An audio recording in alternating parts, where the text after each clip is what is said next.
আসসালামু আলাইকুম। প্রিয় দর্শক, সরকার আরও 5টা সিটি কর্পোরেশনে প্রশাসক নিয়োগ করেছে। আগে 6টা ছিল, নতুন করে আরও 5টা সিটি কর্পোরেশনে প্রশাসক নিয়োগ করেছে। এবং বলা বাহুল্য, আগের 6টার মতো এই 5টাতেও সম্পূর্ণভাবে বিএনপি দলীয় নেতাদের নিয়োগ করা হয়েছে। আমি দেখলাম 5টার মধ্যে একটাতে বিএনপির কেন্দ্রীয় কমিটির একজন সাংগঠনিক সম্পাদক ওই বিভাগের, তাকে নিয়োগ দেওয়া হয়েছে। আর বাকি 4টাতে ওই এলাকার মহানগরী অথবা জেলা ওরকম বিএনপির সাধারণ সম্পাদক বা সদস্য সচিব এদেরকে নিয়োগ দেওয়া হয়েছে। তার মানে 11টা সিটি কর্পোরেশনের সব জায়গায় এখন বিএনপির লোকজন প্রশাসক হিসাবে নিয়োগ পেল। এই বিষয়টা কী দাঁড়ালো? এটা কি ভালো হলো নাকি মন্দ হলো? এটা নিয়ে একটু কথা বলতে চাই। প্রথম যখন 6টা সিটি কর্পোরেশনে প্রশাসক নিয়োগ করা হয়েছিল, আমি তখন এটা সমালোচনা করেছিলাম যে এই দলীয়করণের তো কোনো প্রয়োজন ছিল না। আপনারা দ্রুত নির্বাচন দিয়ে দিতেন, আর নির্বাচনের আগ পর্যন্ত যে সরকারি কর্মকর্তারা প্রশাসক হিসেবে ছিল তারাই চালাতো। 1.5 বছর তো প্রশাসক দিয়েই চললো, আর কটা দিন চলতো অসুবিধাটা কী হতো? তাতে অন্ততপক্ষে আপনাদের একটা দলীয়করণের যে বদনাম সেটা আপনাদের গায়ে লাগতো না। এখন আপনারা হয়তো বলবেন, আমরা তো একটু দলীয় সরকার, আমি দলীয়করণ করতেই পারি না। আপনি পারেন না। এটা করলে সাধারণ মানুষের কাছে আপনাদের গ্রহণযোগ্যতা কমবে। আপনি দলের লোককে মনোনয়ন দেন নির্বাচনে, তারা যদি জনগণ তাদেরকে চায় তারা নির্বাচিত হয়ে আসবে। আপনারা তা করেননি। আপনারা যে কাজটা করেছেন অযৌক্তিক। আমি একটা উদাহরণ দিয়ে বলি, ঢাকা উত্তরে যাকে আপনি সিটি কর্পোরেশনের প্রশাসক নিয়োগ করেছেন, এই ভদ্রলোক তো নির্বাচনে হেরেছিল। উত্তর সিটি কর্পোরেশনের যে কয়টা সংসদীয় আসন আছে তার একটা সংসদীয় আসনে উনি পরাজিত হয়েছেন। তো একজন পরাজিত এমপি ইলেকশনে পরাজিত ব্যক্তিকে আপনি আরও বড় জায়গায় এনে বসিয়ে দিলেন। ওনার এলাকার লোক ওনাকে প্রত্যাখ্যান করেছে, আপনি দলীয়ভাবে তাকে ওই এলাকা সহ আরও কয়েকটা এলাকায় মিলে যে বড় একটা জায়গা সিটি কর্পোরেশন উত্তর, সেখানে প্রশাসক বানিয়ে দিলেন। তাহলে তো আপনি জনগণের মতামতের বিপরীতে কাজটা করলেন। কাজটা কি লজিক্যাল হলো? হলো তো না। দেখেন, আপনারা নতুন সরকার এসেছেন, আপনার সমালোচনা আমি করতে চাই না, কিন্তু এই যে বিষয়গুলো যদি নিজেরা নিজেদের জন্য সমালোচনাকে ইনভাইট করেন, আমরা কি করতে পারবো? এবং এটা ইনভাইট করেছেন আপনারা, এটা কার বুদ্ধিতে হয়েছে আমি জানি না। আমি মনে করি বিএনপি বেশ শুরু থেকে কয়েকটা ভুল করেছে। ক্যাবিনেট গঠনের সময় ভুল করেছে, একটা বড় ভুল করেছে। এই ব্লান্ডার তারা কীভাবে হ্যান্ডেল করবে আমি এখনও জানি না। আর এই সিটি কর্পোরেশন নিয়ে তারা পলিটিক্যাল ভুল করতে যাচ্ছে, টোটালি রাজনৈতিক ভুল। আমি আমার মতো করে বলি, আমি যেভাবে বুঝেছি সেভাবে আমি জিনিসটা বলি। এই আপনি যাদেরকে নিয়োগ দিলেন, আমি ধরে নিতে পারি এদেরকে হয়তো আপনারা পরবর্তী সময়ে মেয়র হিসেবে মনোনয়ন দেবেন তো দেবেন, নাহলে তাদেরকে আপনি আগে আনলেন কেন? হয়তো আপনারা ভেবেছেন যে তারা আগে এসে একটু অভিজ্ঞতা অর্জন করবে এবং সেই অভিজ্ঞতার আলোকে তারা হয়তো পরবর্তীতে খুব ভালো একজন মেয়র হবে। কিন্তু সমস্যাটা হচ্ছে, ওনারা যেই দিন থেকে প্রশাসকের দায়িত্ব নেবেন সেই দিন থেকেই ওনাদের জনপ্রিয়তা কমতে থাকবে। গ্যারান্টি আপনি লিখে রাখেন। কেন কমতে থাকবে জানেন? আমি সেটাও বলি। ওনারা মনে করবেন আমরা তো 6 মাস অথবা 1 বছরের জন্য অথবা 7 মাস অথবা 3 মাসের জন্য, যে কদিনের জন্য হোক, আমি তো এখানে এসেছি, আমি তো পরবর্তীতে আবার নির্বাচিত নাও হতে পারি। তাহলে যা কামানোর কামিয়ে নিয়ে এই সময়। এবং ওনাকে যে দেওয়া হয়েছে এটা তো সম্পূর্ণ দলীয় বিবেচনায় দেওয়া হয়েছে।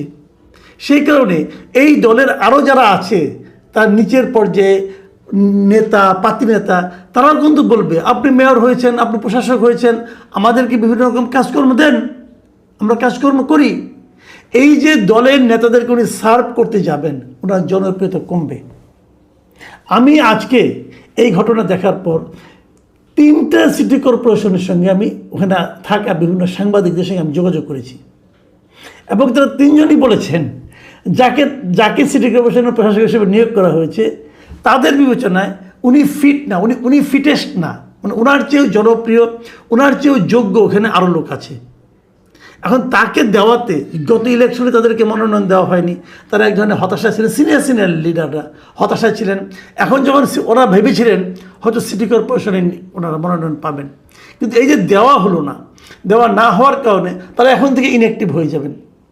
এর মধ্যে কেউ কেউ তো এমনও বললেন যে ওনারা এত বয়স্ক এবং এত অত্যাচারিত হয়েছেন গত 17 বছরে যে ওনাদের এখন আর মুখ দেখানোর জায়গা থাকলো না। এদের কেউ যদি মির্জা আব্বাসের মতো স্ট্রোক করে বসে তাও কেউ অবাক হবেন না আপনারা। ওনাদের বক্তব্য আমি যাদের সঙ্গে কথা বলেছি, এবং ওনারা বলেন ওনারা এখন ইনঅ্যাক্টিভ হয়ে যাবেন, এবং যেই দিন থেকে নাকি ওনাদের মনোনয়নটা দেওয়া হলো প্রশাসক হিসেবে, যেই দিন থেকে ওনারা প্রশাসকের দায়িত্ব নিয়ে বসবেন সেই দিন থেকে ওখানে বিএনপি প্রার্থীর জনপ্রিয়তা কমতে থাকবে। তাহলে এটাকে আপনারা বুঝেন না? এটা আমি বুঝি, আমার ওই স্থানীয় সাংবাদিক বুঝে, আপনারা বুঝেন না? বিএনপিও বুঝে। তাহলে বিএনপি রিস্কটা নিল কেন? তাহলে বিএনপি কি জনগণের জনপ্রিয়তা এগুলি তোয়াক্কা করে না? বিএনপি কি হিসাব করে নিয়েছে আমার প্রার্থীকে কীভাবে পাশ করে আনতে হবে সেটা আমরা জানি? তাহলে কি আবারও সেই নির্বাচনকে একটা চোরাগলির মধ্যে ঢুকিয়ে দেওয়া হবে? কেন? হয়তো বিএনপি কেউ বলবে, হয়তো সরকারের কেউ বলবে যে প্রশাসকদের নির্বাচন চলে না, সিটি কর্পোরেশন চলে না জনগণের সেবার জন্য। আরে ভাই, জনগণের সেবার জন্য তো তাহলে দরকার ছিল কাউন্সিলর। আপনার কাউন্সিলরগুলো দিয়ে দিতেন। কাউন্সিলর যারা নির্বাচিত হয়েছিলেন তারা তো নির্দলীয়ভাবে নির্বাচিত হয়েছিলেন। কাউন্সিলর তার দলীয় প্রতীকে হয় নাই। যদি নির্দলীয়ভাবে কাউন্সিলর নির্বাচিত হয়ে থাকে তাদের সবাইকে ওই আপনার নতুন প্রশাসক দেওয়ার দরকার নাই।